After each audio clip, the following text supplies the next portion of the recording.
Good morning. My name is Lou Shorter, and on behalf of the members of HJ Aviation and the Herbert Jones chapter of Black Pilots of America, it is my pleasure to welcome you to a celebration of the legacy of black aviation.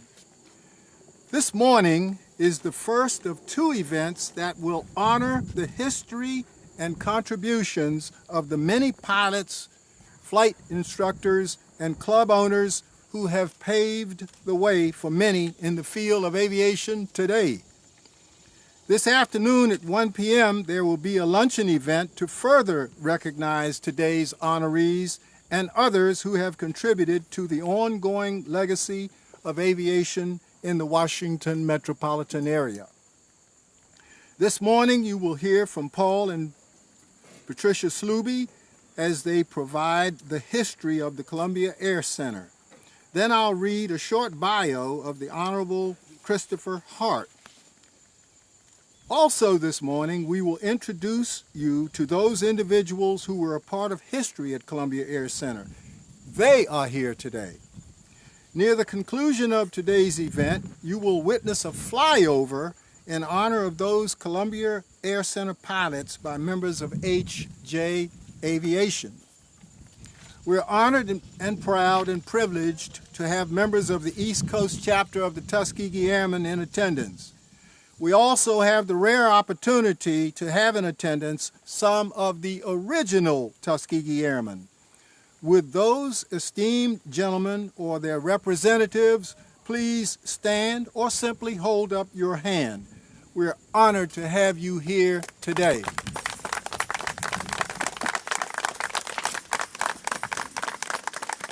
Thank you. Also, we would like to recognize any active duty, former or retired military service personnel. Thank you all for your service and sacrifice. We are honored by your presence here today.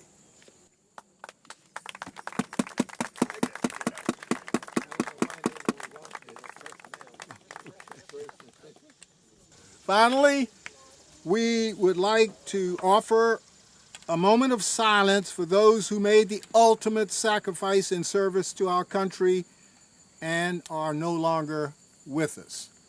A moment of silence, please.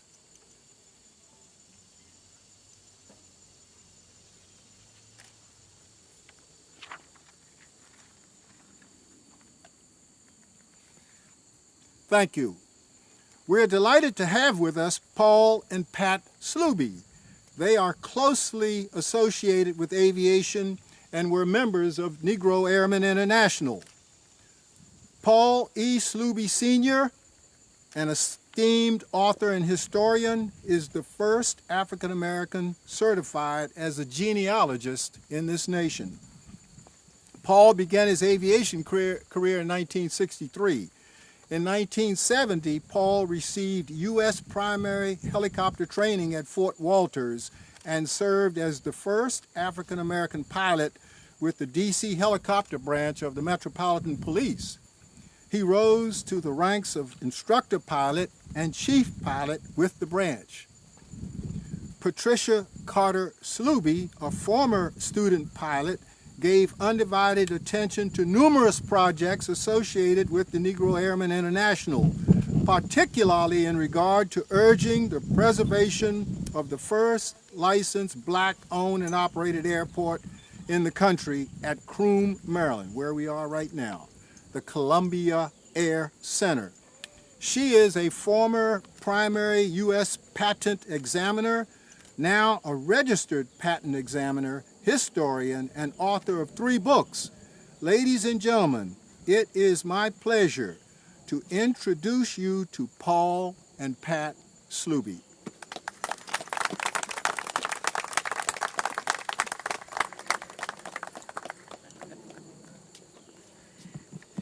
Good morning.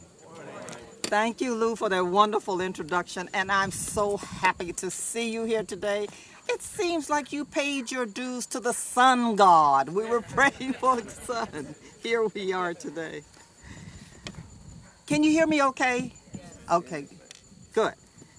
Columbia Air Center, located in Patuxent River Park is within the 9th District of Prince George's County government and is about 32 miles southeast of Washington, D.C., and nearly 7 miles southeast of Upper Marlboro, Maryland, which is close by. This aviation treasure was the first Black-owned and operated licensed airport in the nation.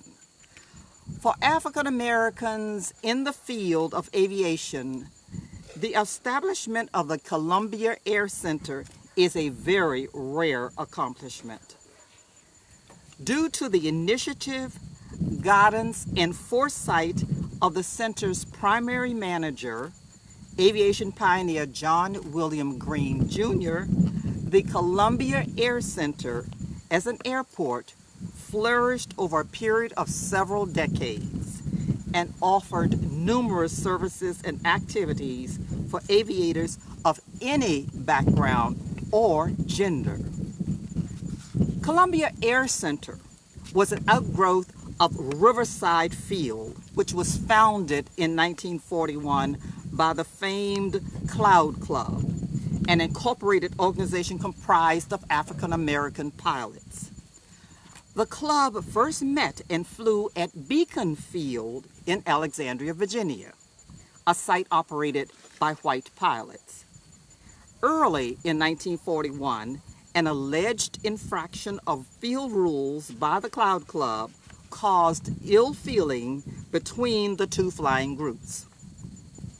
The club's treatment became intolerable, and consequently, the black pilots decided they had either to operate out of another existing airport or establish one of their own.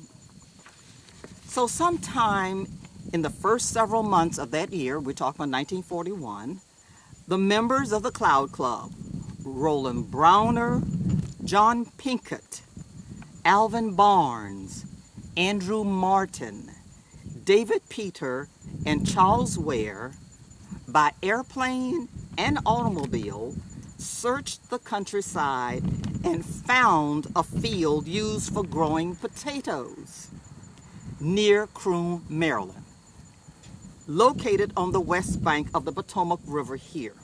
So you're right here in an old potato field. You see corn out there now, but before it was potato.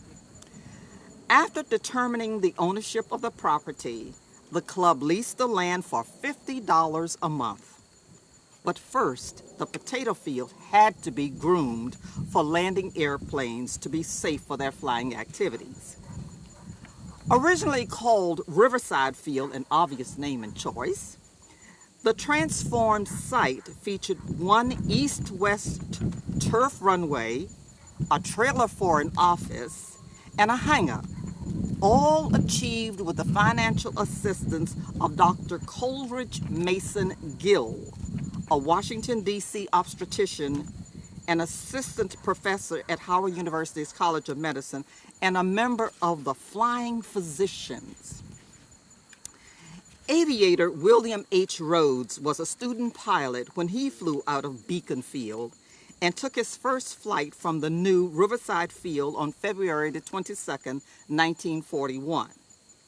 In October that year, John W. Green Jr. was named manager of the airfield.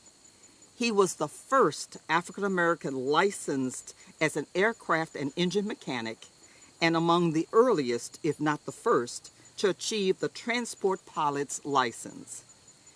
In time, Green laid out additional runways, built more hangars, and trained pilots.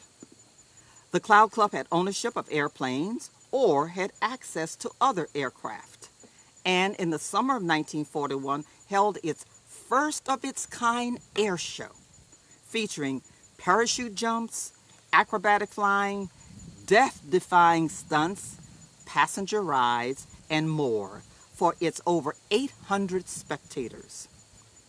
Because of its well-maintained appearance and safe operating record, Columbia Air Center was featured in the popular Washington Afro-American newspaper on August 16, 1941 as, quote, one of the finest airfields in the nation, the only field operated solely by a colored staff, unquote. With the advent of World War II, however, civilian flying was restricted and many private fields were utilized by the military to train pilots. Such was the case with Riverside Field here, which was occupied by the U.S. Navy from December 1941 to 1944, when the site was again opened to general aviation and renamed Columbia Air Center at Croom, Maryland. The new name, chosen by John Green and Dr. Gill, had special meaning to them. In addition to a fully equipped and operating airport, they conceived a recreational environment with a dance hall, horseback riding, boating, and much more. But aviation concerns were always foremost. The Cloud Club hired flight instructors among whom are Charles Alfred Chief Anderson, Charles Ash, J. Friedel, John W. Taylor, John Green, and later on several other instructors who trained, for example, Paul Jones, Flaxie Pinkett, young Miss Gladys Combs, now Mrs. Oshie, young Melvin Cooper, young Louis A. Shorter, and in particular, Jimmy Lunsford, a well-known band leader. White student pilots were in the mix as well. Improvements were made to the field during Navy pilot training, but other tasks, aviation services, and equipment had to be addressed to bring the airport up to a certain aviation standard. Green and Gill purchased surplus military aircraft and used privately owned planes in the various training programs conducted here at Columbia Air Center.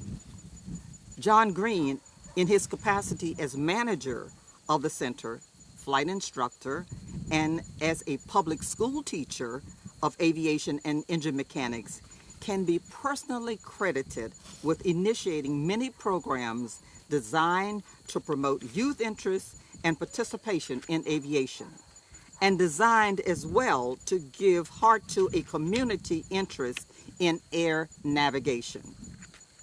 At one time in 1946, he had 60 aviation students, half of whom were white, enrolled in classes ranging from primary and secondary training to cross-country instrument flying. In 1954, John Green, after 10 years of continuous service as manager, retired from that position. At that time, Mr. Shirley King, a pilot who sometimes served as interim manager, was operating the airport. Immediately thereafter, the pilots, Charles Wren and Herbert Jones Jr., partnered and took over operations at the field under the name of W&J Flying Service. Herbert Jones, after serving as an Army Air Corps aviation cadet during the Second World War at Tuskegee Army Airfield, returned to this area and continued aviation training on the GI Bill to earn his flight instructor's rating. He then became an instructor at the Columbia Air Center facilities.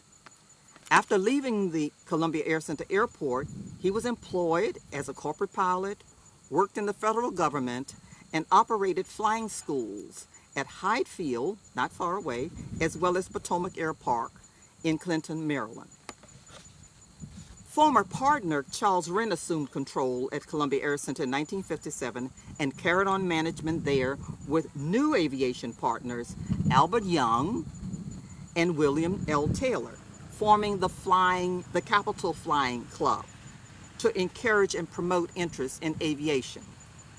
There, Wren and Taylor teamed with Charles H. Dabney as the sportsmen who organized many of the pastimes at the airport, including motorcycle races set up by the Monument Riders Motorcycle Club Incorporated. These races were held at the northwest corner of the field. It came to such time the Fisher family, who leased the land, had refused to renew the contract for the airfield. Consequently, the airfield closed its operations forever. The Columbia Air Center has been designated as a Prince George's County African American Heritage Site. Thank you.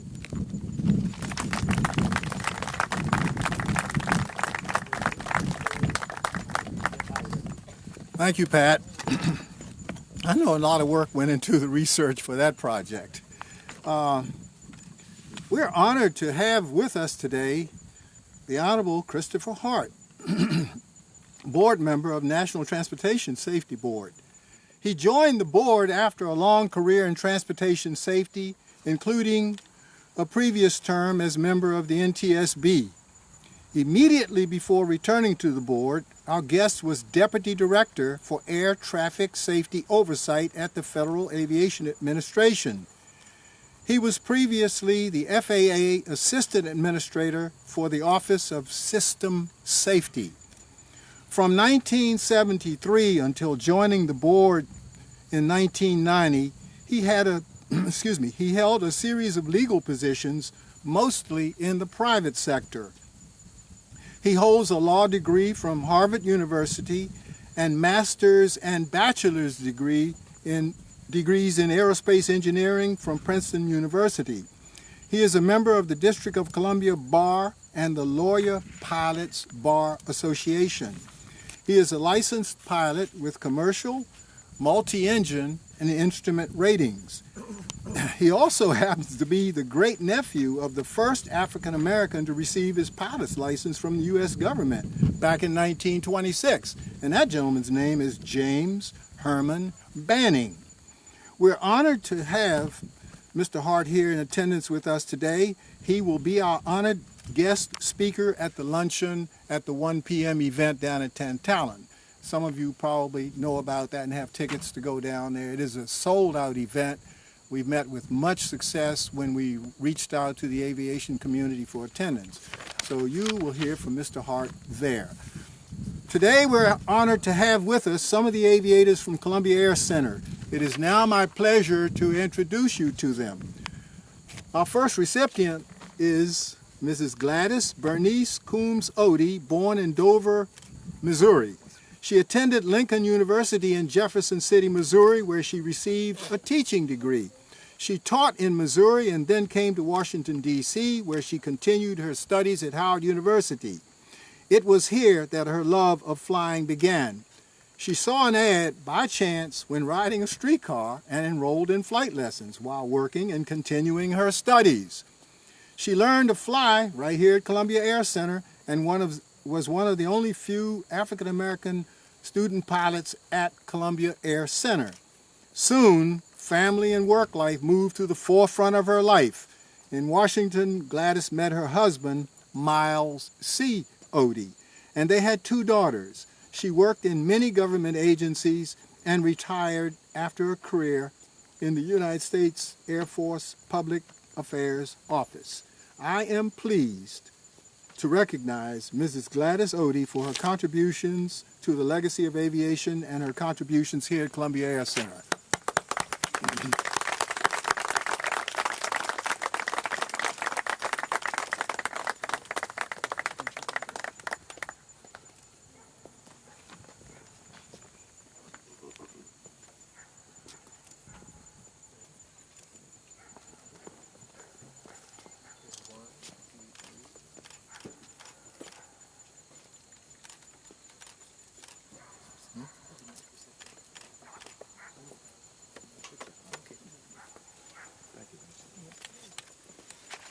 Thank you.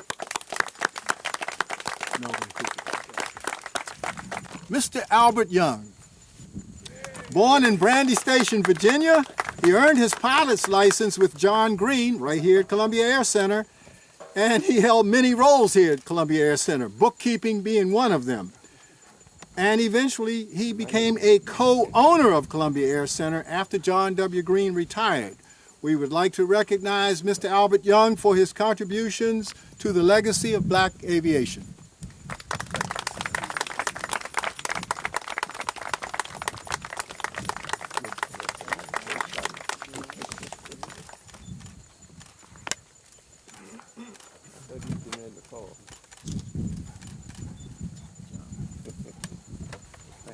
Okay, thank you.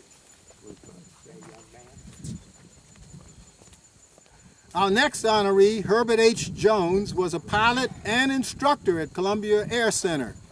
He was also at one time one of the co-owners here as well, taking over once John W. Green retired. He is an original Tuskegee Airman from the class of 44J. Also, he was Lieutenant Colonel, retired, in the National Capital Wing of the Civil Air Patrol. He was one of only a few African Americans who owned and operated a charter airline named International Air Association from 1972 to 1979.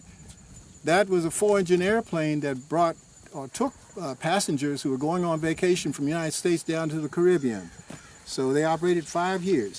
He, along with his wife Mildred, founded Cloud Club 2, which was a flight training school that operated at Hyde Field from 1986 to 2006. Herbert Jones, we thank you for your contributions to the legacy of Columbia Air Center. Please step to the podium.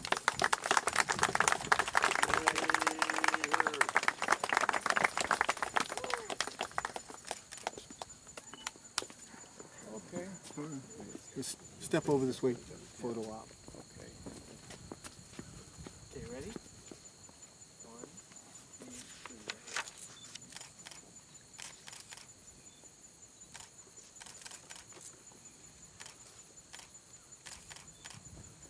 3. How much money do I get for this?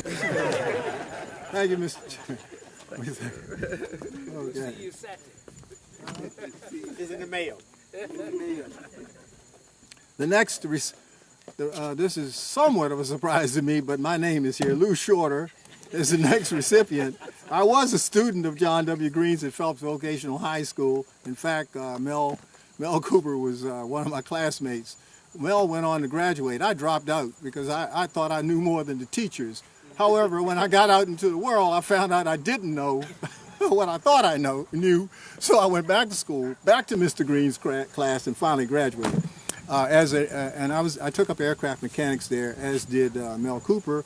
I went on to join the Air Force, and then after coming out of the Air Force, I got into the government printing office, and that's where I retired from. And I've been married 55 years. I know that it doesn't seem like I'm that old, but I'm married early. But anyway, one correction: I was not a pilot down here. I was very much down here on the scene. Mr. Green was my high school teacher. I was in the Civil Air Patrol with Herbert Jones. I flew one mission with Mr. Herbert Jones because I was in the Civil Air Patrol, and we did have missions on, occasionally have missions. So. Many years later, I got my pilot's license after I got some money together because I was broke when I got out of the military and broke trying to raise 2 kids. But anyway, that's enough about me. I'll get my award. I don't know whether it is proper for me to... Get your award. Yeah, okay. Get your award.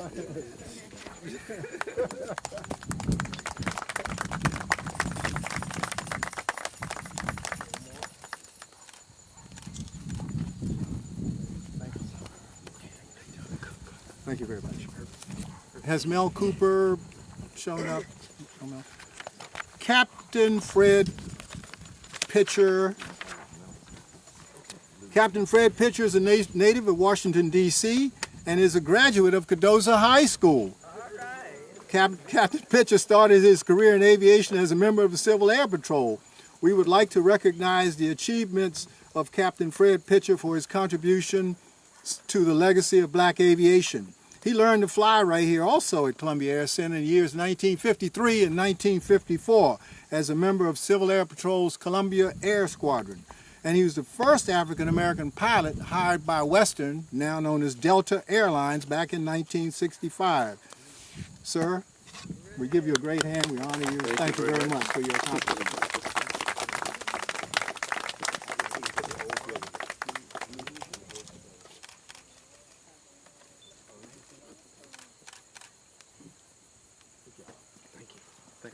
Thank you.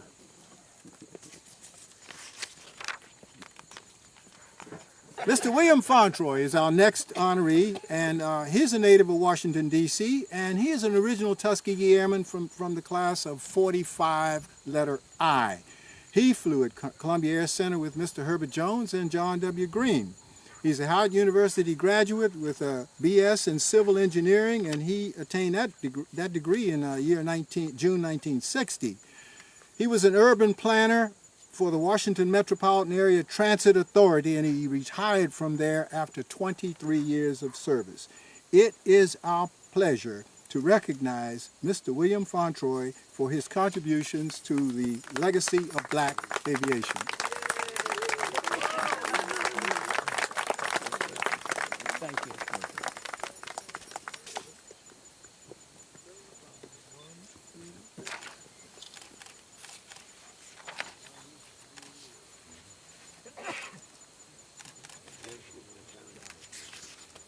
Thank you.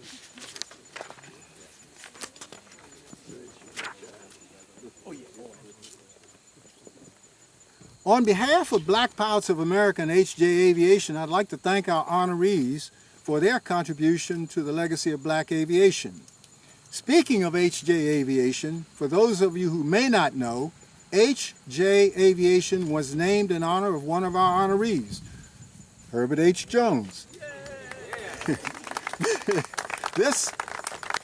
This flight training school is based at Potomac Field and continues a long legacy of providing flight training to those interested in obtaining their private pilot's license. I'd like to thank all of you for coming out and attending this event. Without you, it would be not anything that, well, with you, it is a credit to us, and it makes us happy that we are making you aware of some of the accomplishments in aviation that occurred through the years, and things are going on still right now. There are flight schools, and Tuskegee Airmen is quite active, Black Pilots of America, all kinds of things, Civil Air Patrol, and those types of things are going on. I'm going to talk a little bit, very briefly, about aviation and some of the things that's going on. First thing, if you or anybody, grandchild, grandmother, grandfather, anybody wants to get interested or get a ride in an airplane, you can go to HJ Aviation or any small airport and ask them for an introductory flight.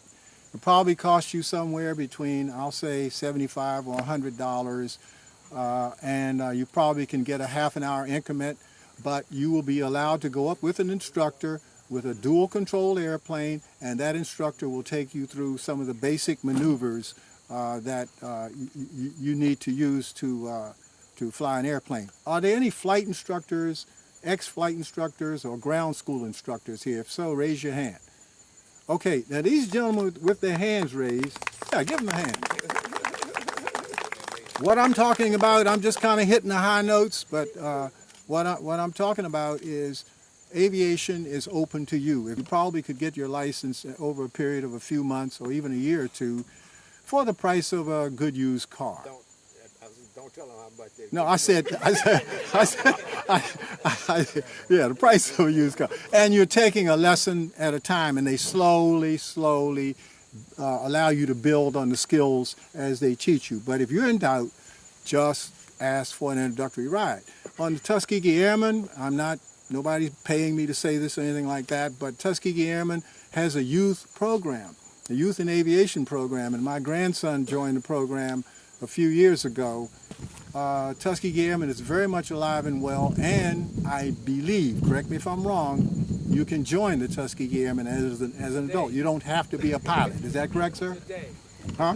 Today. Okay, you can join today. HJ Aviation, if you want to take flying lessons, you can go and take flying lessons today. You can get an introductory flight today. They will guide you along the way. Civil Air Patrol, you heard us mention about the Civil Air Patrol. So the Civil Air Patrol at that time was even now, was very instrumental in allowing people like myself to get a ride in an airplane and sometimes become an observer. When the Civil Air Patrol goes up on missions to perhaps look for downed aircraft or some type of rescue mission or something, they usually have a pilot and they have an observer. Excuse me. I was speaking about the fact that we have a few people here today, not a large crowd, and I think we need to introduce each other because we have very distinguished people in this audience today. When Lou spoke of instructor pilots and so forth, I turned around and I see this young lady back over here. Would you stand and tell us who you are? And then I want all the aviators to be recognized. Stand up, please. Your story. Well, my name is Adrienne McBurrows Alexander, and I'm a product of Herbert Jones's Cloud Club 2. Gosh, it's been about 15 or so years ago, maybe almost 20. And I consider Herbert my aviation grandfather. I came to him with about 20 hours total time, and I said, I want to be an airline pilot. And he actually took me seriously. So Reggie Campbell was my instructor, and got my private pilot's license, and sitting and chatting with Herbert and getting all kinds of great advice and instruction, just sitting there at Potomac Airfield. And one thing led to another with my good advice and mentorship and dedication. I became an airline pilot. And Which airline? Well, I flew for a small little airline, which is a United Express carrier. It was when I flew for it, called Great Lakes Aviation, and they operate out of, well, different places, but I was based out of Denver, Colorado, and then Chicago O'Hare. And then I got on with you all, most of you all from this area, I got on with Atlantic Coast Airlines, which at that point was a United Express carrier, flying a regional jet. My first airplane was a Beechcraft 1900, which to me was a 747. It was a little I thought I was in a spaceship. And so I really thought I was in a spaceship with the CRJ, which is now old and small, CRJ 200 for Atlantic Coast Airlines. And it was just all glass cockpit. And I thought, wow, this is great. I have to learn all these buttons, though. So that was a lot of fun. And that became Independence Air, which competing with Southwest wasn't the best idea. So they went under. So when I saw the writing on the walls, I decided to be a corporate pilot when the opportunity came my way. So I'm still flying for a corporation, a power company, and I'm flying business jets now, the Challenger 300 and the Falcon 2000. So. Oh, wonderful. There's our success story. Are there any other flight instructors? I saw a lot of hands go up. I know we've already honored some of them. Are there others? Okay, what about pilots? Would all the pilots please stand? All right. Oh, we got more people we need to hear from. The gentleman here who just adjusted his buckle there. You are? I'm the one he introduced. I'm Christopher Hart from the National Transportation Safety Board. Oh, okay. I thought already. And thank you for the introduction. I want to add to what you said that we investigate accidents, and so we see a lot of accidents. And unfortunately, we're seeing the quality of pilots, airline pilots, decline. There's going to be a huge need for airline pilots. If you know anybody, a young person who wants to be a pilot, there is going to be a huge need. Well, they have a maximum age, entry age, and a retirement age. So there's going to be a huge demand for airline pilots in the future. And when we see the decline, and the reason we're seeing the decline is because all these Tuskegee Airmen who train in the military, they're representative of that world-class training they got in the military. We're not seeing as many military-trained pilots anymore. So there's a huge need for airline pilots, and anybody who wants to get into that business, there's I think it's got a very bright future. Absolutely. Yes, absolutely. Yes, sir. Yes, sir. Good morning. My name is Arthur Johnson. I'm a recently retired Rear Admiral, United States Navy. After 33 years of service, I'm back here in the area and primarily working issues associated with aviation and education. And recently founded a company, Destiny Aviation Services, and looking forward to meeting you all and finding new youth that might be interested in the aviation careers. Absolutely. Thank you. Yes, sir. Hello, I'm Major Charles Spanky Gillum. I'm still active duty. I'm currently stationed at the Pentagon, so my wings don't work too well right now, but I'm on the desk. Just flying background, I went to the Air Force Academy and kind of got that little bug of wanting to fly from there. If you can't tell from my accent, I'm an Arkansas boy, so if I say y'all, that's how we speak down south. So I went to the Air Force Academy and went to pilot training. They actually kept me around to be an instructor, so I taught in the T1, the Beech 400, and after that went on to fly C-17s for a couple of assignments, and I flew out at the Air Force Academy just 2 years ago with the cadets in the T-52 and the T-53. So I'm just proud to be able to stand on the backs of so many great aviators before me, and it's just an honor to be here and and celebrate this rich history, which I didn't know a lot about, but I'll make sure my boys find out about it and give me a report on it here pretty soon. Excellent, excellent. Welcome aboard. The young lady in the back there. Let me add real quick. We got him.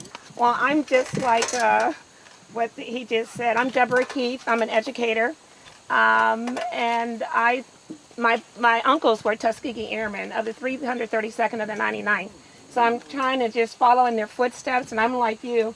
I'm just getting started at the HJ Aviation, and I don't have much money, so I'm trying to go up, and I'm getting wet feet, Eric. So you know, I'm excited about going up, and I just started. I finished the program, but I know I might have to go back and get started. And so I wanted to really get the Kavanaugh Express. What is that? Aviation, where the children can be exposed to aviation and youth in aviation. That's really what I'm trying to do. I just left Pennsylvania, where they just started a new Tuskegee Airmen chapter, and my uncles were memorialized there at the new chapter in Pittsburgh, Pennsylvania. They just started a new aviation program for Tuskegee Airmen. So I'm proud to be in the footsteps and proud to be here at this airport today. Thank you, thank you. Yes, sir. Well, I'm proud to be here also, having been one of the graduates of the area here. I started flying here and went on to extend my career to become the first black pilot for Western Airlines. And of course, on the West Coast, we instituted a lot of programs, and I have several programs. I'm an educator as well, so I teach K through 12 and post-secondary, and I have every license that there is for aviation. I was awarded the 50-year and the 25,000-hour flight instructor from the FAA, which I thought was an honor to get that certificate. But I still fly, and I promote aviation almost everywhere I go. What year did you start with Western? I started with Western in 1965. Wow, congratulations. And went from there when Delta bought them. I went with Delta. And then after I retired from Delta, I was also a flight instructor with Boeing in Long Beach, California, on full motion simulators. Yeah. So I flew almost every airplane.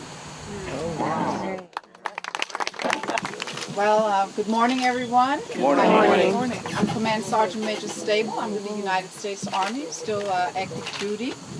I'm here from Fort Leavenworth, Kansas. My fiancé, Russell Barbie, has asked me to be here today, and it's an absolute honor to be here, and I'm just thrilled. This is I do want to get my pilot's license, so I'm a future pilot. That's one of the things I'm going to do with my GI Bill when I retire here in about 3.5 years. Oh, great. So you have a built-in instructor here, right?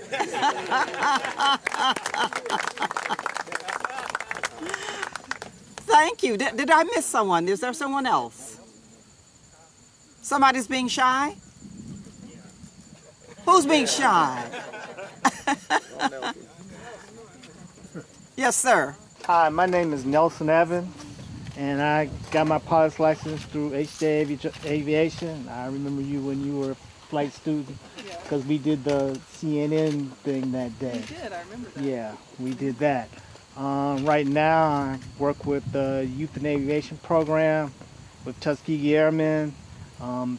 Thanks to Herb Jones, he's the one who helped keep us alive and got me involved in it, because I don't know if I would have, but Herb said we need people to keep going, so we did. And thanks to Herb, that's one of the things that he's done great for us in the Tuskegee Airmen. So yeah, it's nice. We've been flying kids for 12 years now, better. We have we've had 3 have gotten flight slots in the Air Force. 2 are flying in the Air Force. One's close to retirement. One just got one, went to a graduation about 6 months ago, and it was nice. We have some in Naval Academy, the various academies. We've turned out about four mechanics. 2 are working. One's about to receive his A&P license soon, because we offer internships for those who want to become flight mechanics. They come for the summer and they get $1,000. They work for a month. And flight scholarships, if you pass the FAA written, you can get 15 hours worth of flight time on us. I think for the whole cost of the program for most of the students, probably runs about $200 or $300. And most of that's for physicals and take the FAA written exam. So it's been a worthwhile program, and I've been happy to work with them. And we're starting up another class in about 3 weeks. So if you know young people who have that bug, they really want to learn how to fly, let them know about the Tuskegee Airmen, because we're looking for kids. Okay? Thank you. Very good. And to piggyback on what the gentleman said, Mr. Nelson, Herb Jones got me involved in aviation because we were co-workers at the U.S. Patent and Trademark Office. So he's the one that got me involved with aviation and encouraged me to come on out to the airport and to get my student pilot's license and what have you. But it got to be very expensive, as we've already talked about. But I've enjoyed every moment of being involved with the aviators and starting from Hyde Field to Potomac and working with Cloud Club too. So it's been marvelous. Now, this young fella that just came in, sir, stand up and be recognized. Thank you so much. Harvey Dickerson, Colonel Army, retired. I'm just an honorary member of this great group. I was there at the same time at a different organization. Very good. Thank you. Now turn the mic back over to Lou. No, you're not. Oh. Excusez-moi, s'il vous plaît. You're not excused. Come right on. For those who don't know me, I'm Dan Spicer. And since everybody's jumping on Herb Jones today, I'm going to jump on him too. One of my first flights was at this airport, Coombe Airport. And I think the first plane I was in was Charlie Wren's BT-13. It's an old Army Air Force trainer. And I remember back then Mr. Jones had the Stinson Reliant, a gull wing, a beautiful airplane. Went up with that. It was Roscoe Taylor, Bill Taylor, and a few others. I knew John Green, but I didn't know him that well. Through Mr. Jones, I got in the Civil Air Patrol, and I guess everything else was history. And I was one of the most recent commanders of Columbia Cadet Squad in CAP. After high school, I went into service. But the one thing that got me interested in aviation, I used to go to North Carolina as a youth, and they had a J3 Cub that was doing some crop dusting.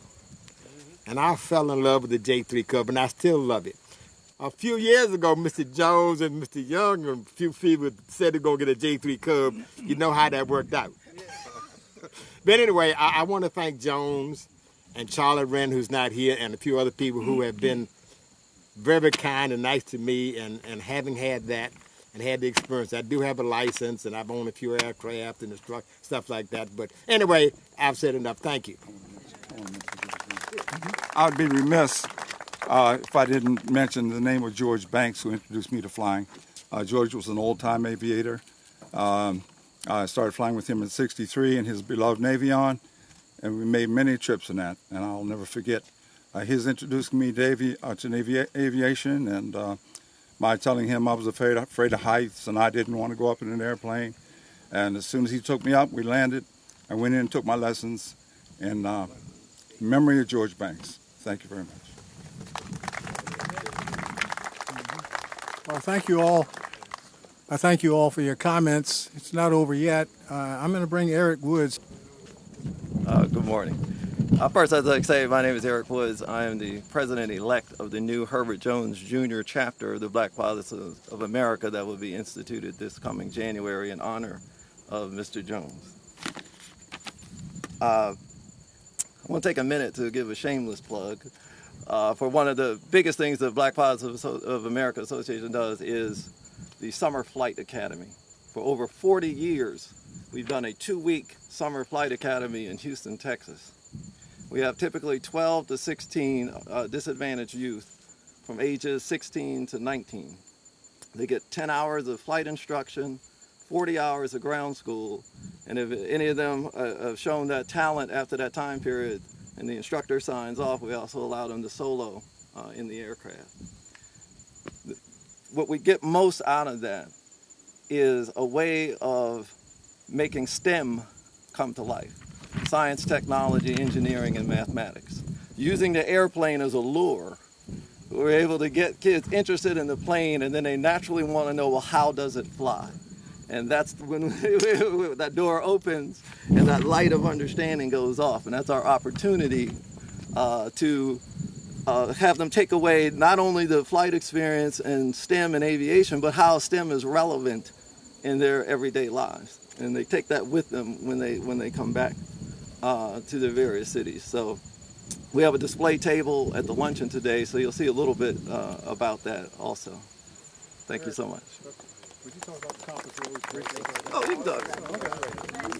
Yeah, a couple of years ago, Herbert Jones and myself we were down here looking the facilities over because we were planning something, and we saw them install this stonework. Actually, you're sitting on what is known as a compass rose. Compass rose. It has north, south, east, and west. It has, what is the next one? North, northeast, south, southeast, south, southwest, north, southwest. Anyway, all these points, and they're accurate, are what you're sitting on today.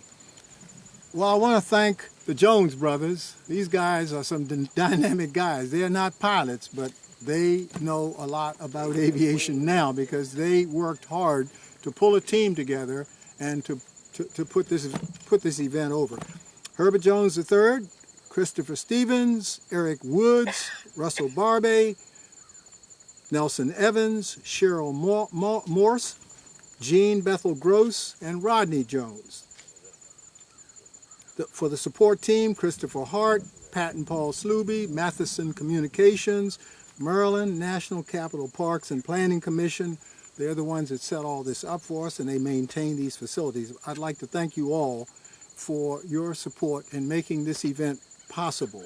The one thing I wanted to say, absolutely last thing I'm going to say, is Civil Air Patrol is a big organization. They have 34,000 cadets as of August the 31st, 2013. They have 26,000 cadets, 34,000 senior members, 26,000 cadets. They have 4,300 volunteer aircraft, 535 aircraft. Now, did you know that the Civil Air Patrol was active in World War II? They were active in the Atlantic, looking for submarines. Listen to this one paragraph that I want to read about them. During World War II, the Civil Air Patrol was seen as a way to use Americans' civilian aviation resources to aid the war effort instead of grounding them. The organization assumed many missions, including anti-submarine patrol and warfare, border patrols, and courier services. During World War II, CAP's coastal patrol had flown 24 million miles. They found 173 German submarines. They attacked 57 of them. They hit 10 of them and sank 2 of them. They dropped a total of 83 bombs and depth charges without conflict. By the end of the war, 64 CAP members had lost their lives in the line of duty. And so they are a very important organization. You can join as a person under 21 and become a cadet, or you can join as a senior member. You do not have to fly an airplane. You don't have to be a pilot. You can be an observer. You can stay on the ground if you so desire.